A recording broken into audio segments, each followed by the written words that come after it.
नमस्कार। महाभारत युद्ध समाप्त हो चुका है, पांडवों की जीत हुई है, पर कह सकते हैं कि शांति अभी भी दूर है। बिल्कुल।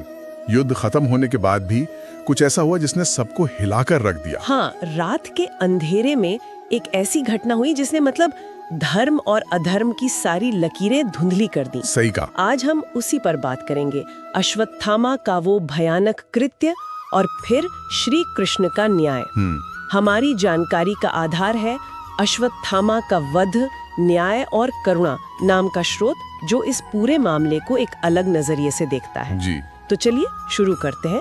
हुआ यूं कि अश्वत्थामा जो गुरु द्रोण के बेटे थे, और अपने पिता की मृत्यु से बहुत ज्यादा गुस्से में थे, आहत थे। बिल्कुल।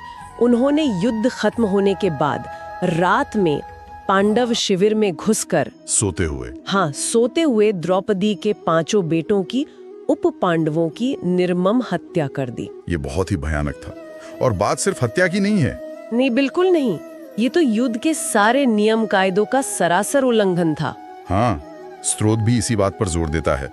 देखिए, नियम साफ थे, सोते हुए पर, निहत्थे पर, जिसने हथियार डाल दिए हों उस पर वार नहीं करना। और वो भी तब जब लड़ाई खत्म हो चुकी थी। बिल्कुल।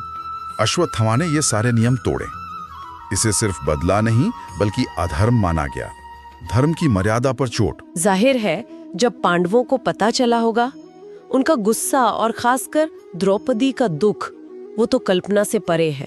असहनीय रहा होगा। फिर अर्जुन ने अश्वत्थामा को पकड़ लिया, उसे बंदी बनाकर श्री कृष्ण के पास लाए न्याय के लिए। हाँ, और यहाँ मामला बहुत पेचीदा हो गया।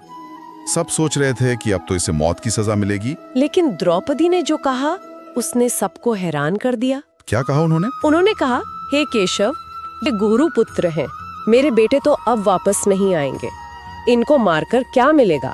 मैं नहीं चाहती कि जैसे मैं आज रो रही हूँ वैसे इनकी माँ कृपी भी जीवन भर रोए।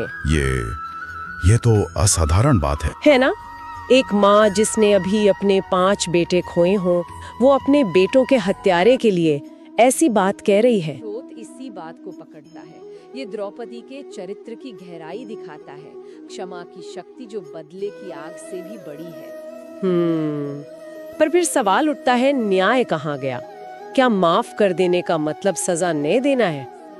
और यही श्री कृष्ण का फैसला आता है, बहुत ही अनोखा। उन्होंने अश्वत्थामा को मारा नहीं, प्राणदंड नहीं दिया, लेकिन उन्होंने अश्वत्थामा के माथे पर जो जन्म से मणि थी उसे निकाल लिया। उसका क्या खास महत्व था? हाँ, स्रोत बताता है कि वो मणि सिर्फ कोई गहना नहीं थी, वो अश्वत्थामा के तेज का, उसकी शक्ति, उसके ब्रह्म तेज का प्रतीक थी।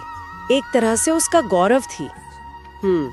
मणि छीन लेना मतलब उससे उसकी पहचान के एक बड़े हिस्से से, उसकी शक्ति से वंचित कर देना था। और सिर्फ इतना ही नहीं, श्राप भी दिया। हाँ, श्राप दिया कि वो हजारों साल तक इस धरती पर भटकेगा, अकेला, बीमार, दर्द में, समाज से बाहर। उसकी ये हालत सबको दिखेगी पर कोई मदद नहीं करेगा। तो एक तरह से मौत नहीं दी, पर क्या ये सजा मौत से कम थी?